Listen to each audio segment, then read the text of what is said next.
there guys, Portal Master here, and in today's video I am discussing something that I have been thinking about when thinking about these leaks and these rumors for a potential Skylanders comeback and just throwing things at a wall, seeing what you guys think could be a possibility, operating basically as if the rumors are real and just sort of saying, you know, if it's real, let's assume it's real, what's going to happen? So in today's video, I want to talk a little bit about Starlink and Skylanders, and why I think we might be able to look a little bit at Starlink and figure out what could possibly happen with Skylanders. So this video is going to cover two main topics, and they're basically both pertinent to Starlink, and one of them will be expanded on in a later video. The first one that I'll be talking about is, could a future Skylanders game be Nintendo exclusive? That's the first one. The second one is, how would it manage figures, and could it get the Starlink treatment where it actually has both physical and both digital figures? We're not going to go as deep into that topic right now, but because we're talking about the Starlink treatment in this video, I did want to briefly touch on it. I will expand on that other topic in another video. So, first, let's talk about the possibility of Nintendo exclusivity for a Skylanders game. Now, you might be thinking, this sounds completely far-fetched, because Skylanders was one of its main things I think it was quite well known for, was the fact that it was available on every console, and you could get it pretty much no matter what you owned.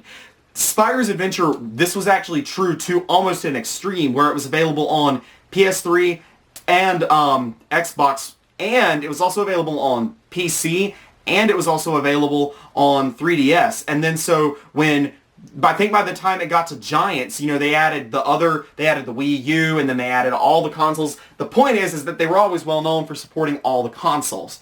But it almost actually didn't happen this way, and I don't even think I mentioned this in Brief History of Skylanders, which I should have mentioned this, because it's actually a really important thing in the history of the Skylanders franchise. Activision actually turned down a massive deal from Nintendo that would have made Skylanders a console-exclusive game to Nintendo. I'm going to try really hard to find the sources for this when this first actually came out. I don't think this came out until like Trap Team, that this was ever even offered to Activision. Honestly, it might not have ever been published that this was even a thing until after the franchise had already released Imaginators. But anyway, at some point in time, before Spyro's Adventure came out, Nintendo really wanted them to be a console-exclusive game. And they were going to essentially exchange promotional materials and try to really promote the game.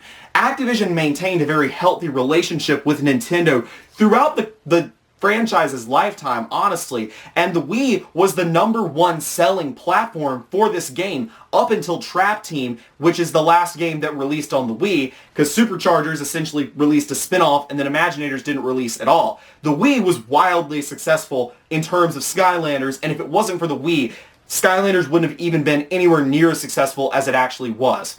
This healthy relationship with Nintendo is what eventually led to them releasing both Hammer Slam Bowser and Donkey Kong, whose special name I'm now not able to remember on the fly. What was his name?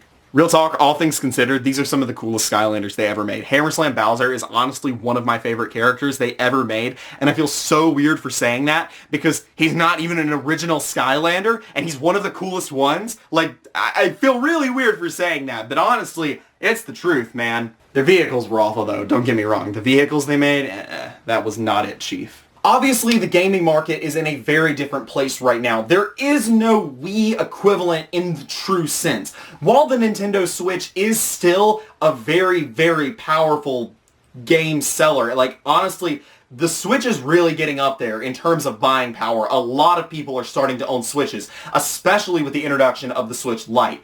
I know so many people now that own Switches. I know probably more people that own a Switch or a Switch Lite than I do people that actually own PS4s, honestly. Maybe that's an age thing, and it's especially, I think, a Switch Lite thing. A lot of people are starting to buy Switch Lites, and I think that it is going to be incredibly successful going forward, especially as more games that are actually optimized for it are released, like Animal Crossing. And as we see that, the number of Switch Lites is going to increase so very much, as it is the true successor to the 3DS, whereas the Switch, the real version, is the true successor to the Wii.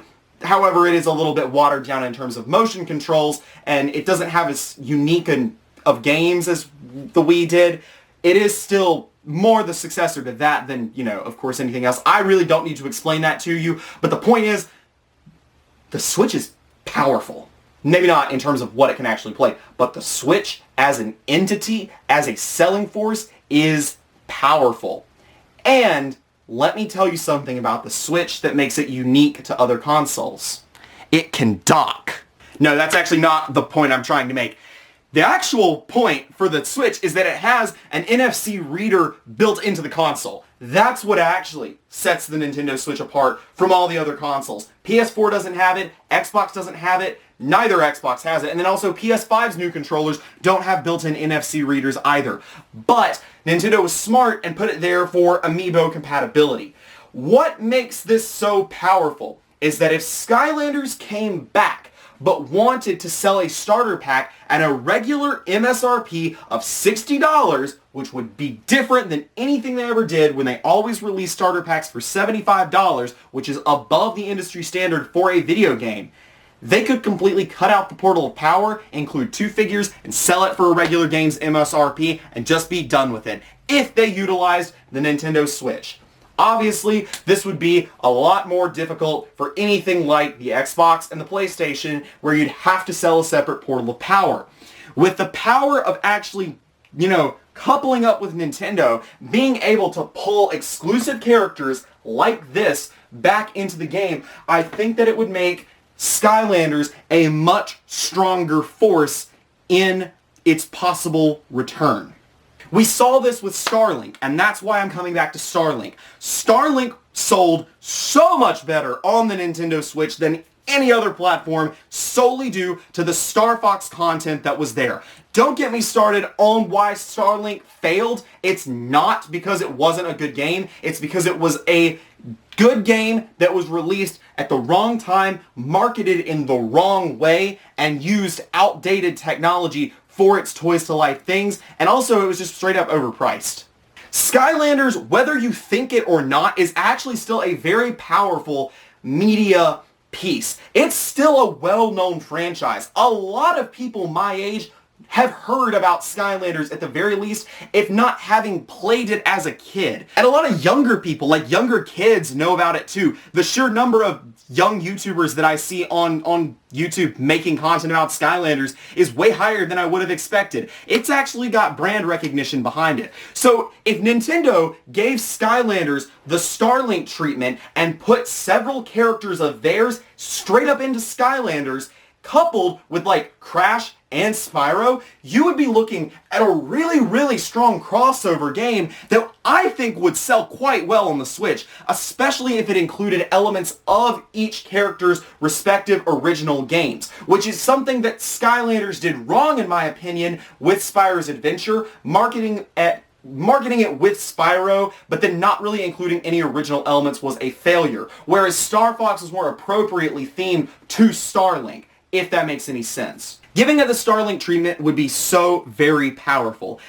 Even if you didn't include characters, I still think this would be very powerful just due to the sheer crossover potential. Now, here's where things get interesting. What if you Skylander-fied a whole bunch of Nintendo characters like they did in Skylanders Superchargers, where you had Hammer Slam Bowser and whatever the heck Donkey Kong's name was, which I'm going to look up as soon as I'm done filming this video, but I won't look up in the middle of this video for the sheer sake of principle. And then you essentially sold these DLC characters as, like, you sold them as DLC is what I was actually trying to say, and you included elements of their original games in Skylanders. You're not looking at Skylanders. You're looking at Skylanders Infinity. This is literally what Disney Infinity tried to do, but it's actually executed better because Skylanders is straight up better than Disney Infinity. Don't even at me on that one. But also, like, you're Skylander-ifying the Nintendo characters. They're changed from their original forms. I think this would sell so well. So well. Say what you will about Skylanders, if you like the original thing or not. If they did this, this would be revolutionary. This would sell very well. You do or don't have to do digital figures for this. You could sell real figures. You could sell these as Amiibos. You could sell them as Skylanders. You could sell them as Sky Amiibos. the possibilities are endless for a Skylanders and Nintendo crossover game like this. I think it would be insanely successful, as I keep saying. It's Skylanders Infinity.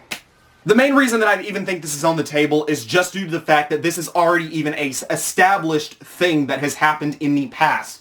It is already established that Nintendo characters can be Skylanders. That's happened already, and that is why I think that this actually has a strong possibility of happening. This could even still happen if the game was not a Nintendo exclusive game. You could, if you sold it less as a Skylanders Infinity style game, and you sold it more as a Skylanders game with a bunch of add-ons, if you have the Nintendo version of it, I think that it would still be very successful, but it would look a lot different depending on which of those routes you took. Honestly, if I was in Activision's position, I would be weighing how much I think the PS5, the PS4, the Xbox One, and the Xbox Series X sales would actually boost this game, and if doing a game in this style with a ton of exclusive Nintendo content, if that would actually boost the sales beyond what would be lost if you drop Sony and Microsoft support.